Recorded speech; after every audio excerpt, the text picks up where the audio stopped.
2025 vai ser um ano muito desafiador para o Flamengo, principalmente do ponto de vista financeiro e da gestão esportiva.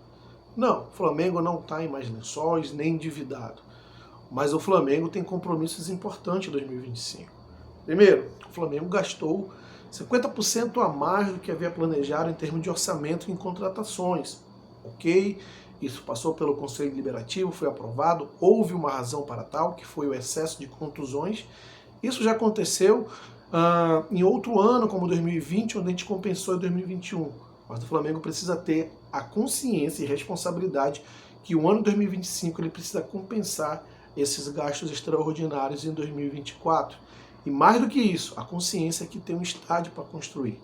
Significa que o Flamengo não vai ser competitivo em 2025? Não, muito pelo contrário, o Flamengo tem todas as condições de ser mais competitivo do que vem sendo nos últimos 2 anos.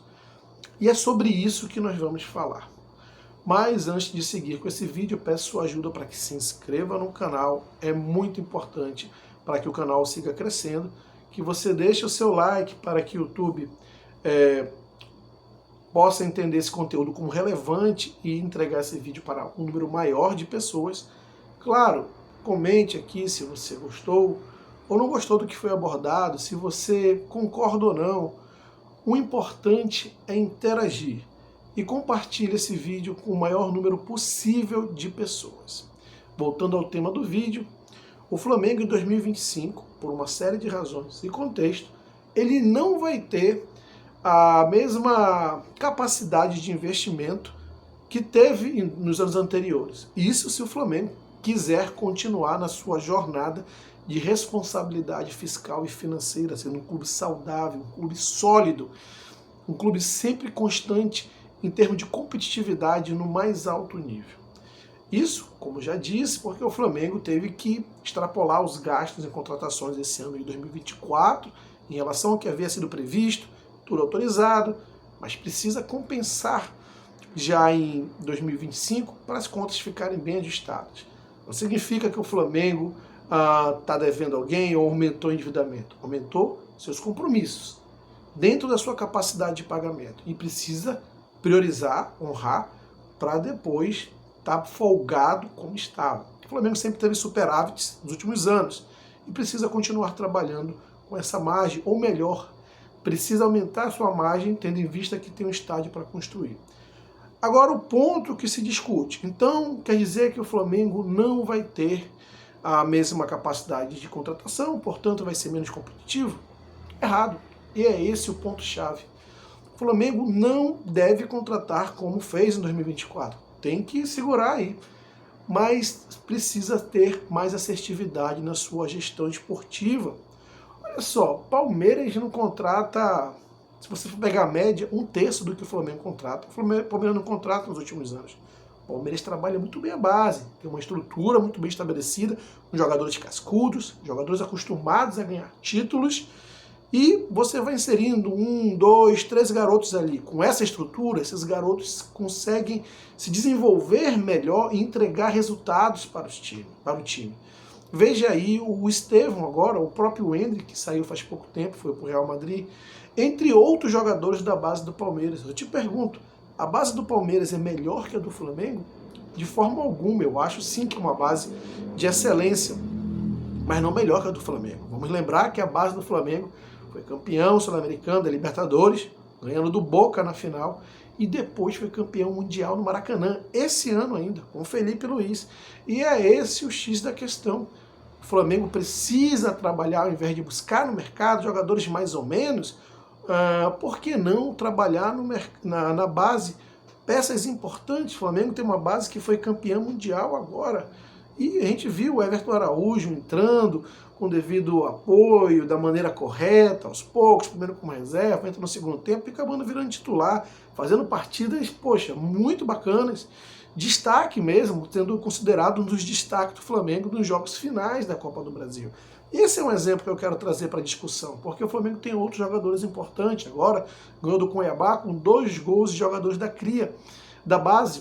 Se o Flamengo trabalhar, e aí é um ponto importante, porque você tem o Felipe Luiz para ir pensando esses jogadores, gente, não é colocar a base majoritariamente. Você já tem um time muito bem montado, o Flamengo trouxe jogadores muito talentosos, jogadores também, apesar de novos, que a gente quer, já experimentados. Alcaraz, jogador com experiência na Liga Italiana, na Premier League, jogador muito talentoso. Plata, jogador de seleção, que está sempre disputando as eliminatórias sul-americanas, né? Jogador também talentoso. O lateral esquerdo, o Alexandre, o Vinha, que vai se recuperar, vai voltar, Cebolinha, pô, Pedro. Se eu for ficar citando aqui De La Cruz, Arrascaeta, o Flamengo tem, sabe, de longe o elenco de mais qualidade na América do Sul, em termos de quantidade e qualidade. Agora, o Gabigol saiu, vai sair, precisa realmente buscar um outro jogador com esse valor? Por que não? Pedro, daqui a pouco volta a você trabalhar opções dinâmicas, táticas diferentes, que você não precisa necessariamente ter um 9, pode ter um falso 9. O Felipe Luiz é um técnico muito diversificado em termos de dinâmica tática coletiva, é um técnico que teve experiências com diferentes escolas de treinadores, né? Então a gente já viu ele usar toda essa diversidade que ele tem em jogos decisivos para o Flamengo. Então o Flamengo tem isso a seu favor, de um técnico que é um cara que busca soluções a cada jogo, é um cara que tem muita diversidade tática e é um cara que conhece, como poucos, a base do Flamengo, conhece o clube todo. O Flamengo tem que se aproveitar disso. E o Flamengo tem seus rivais fazendo trabalhos interessantes nesse sentido. Você tem o Palmeiras. Então, o Gabigol saiu, por que não buscar soluções táticas ali dentro da casa, da base, jogadores importantes, né? A gente acabou de fazer 2 gols, como eu falei, contra o Cuiabá, com jogadores da cria. Diogo, mas os garotos vão oscilar, sim, mas vão oscilar menos se você tiver uma estrutura preparada, com jogadores experientes, jogadores talentosos, e o Flamengo tem. Se você tiver uma organização tática melhor, de novo, olha como o Estevão está no Palmeiras, cada vez oscilando, menos ou nem oscila. E o Flamengo tem todas as condições de fazer isso. Conciliar assertividade, planejamento na gestão esportiva, e aí sim o Flamengo tem que melhorar.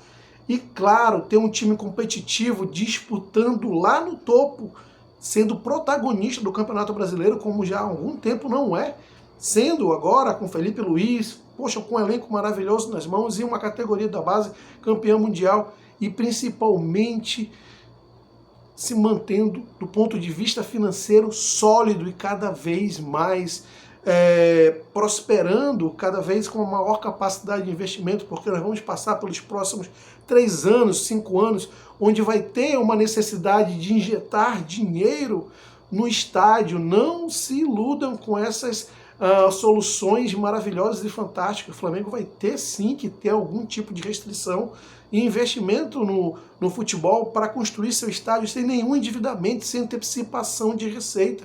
Isso vai permitir que o Flamengo dê um salto tão grande quando construir seu estádio. Você imagina, o Flamengo construir o seu estádio sem pedir dinheiro para ninguém, sem compartilhar, dividir com ninguém nem nada, nem antecipar receita, um estádio só seu. Você imagina quando isso estiver pronto, o pulo, o Flamengo já está à frente dos outros na capacidade financeira. O salto que ele vai dar, sabe, é até difícil de imaginar e mensurar. E a gente pode fazer isso montando times competitivos, mas com assertividade, responsabilidade. Como eu disse, é preciso ter responsabilidade nos gastos e assertividade na gestão esportiva. Se o Flamengo tiver essa assertividade na gestão esportiva, o Flamengo vai conseguir sendo muito competitivo, acredito eu, até mais, com o Felipe Luiz, e mantendo do ponto de vista financeiro muito sólido e, sabe, projetando para o futuro uma hegemonia do ponto de vista financeiro nunca antes vista no futebol brasileiro, nem com o próprio Flamengo, porque o Flamengo vai ser o primeiro clube brasileiro que praticamente financiou seu próprio estádio sem endividamento algum, e isso vai representar um ganho de receita enorme. Então é isso que o torcedor tem que ter em mente para esse ano de 2025, ser consciente disso na hora de pressionar por contratações. E o Flamengo não precisa de contratações expressivas para ser mais competitivo do que vem sendo nos últimos anos. Precisa de organização, gestão esportiva assertiva.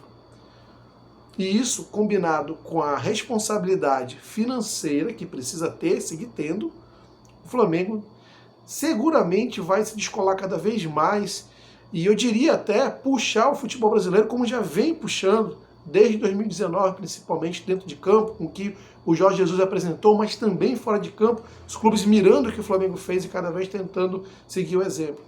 E isso pode seguir sendo uma rotina, um ciclo virtuoso no Flamengo.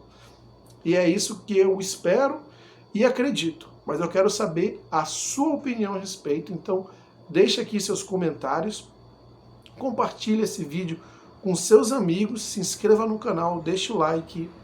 Até a próxima.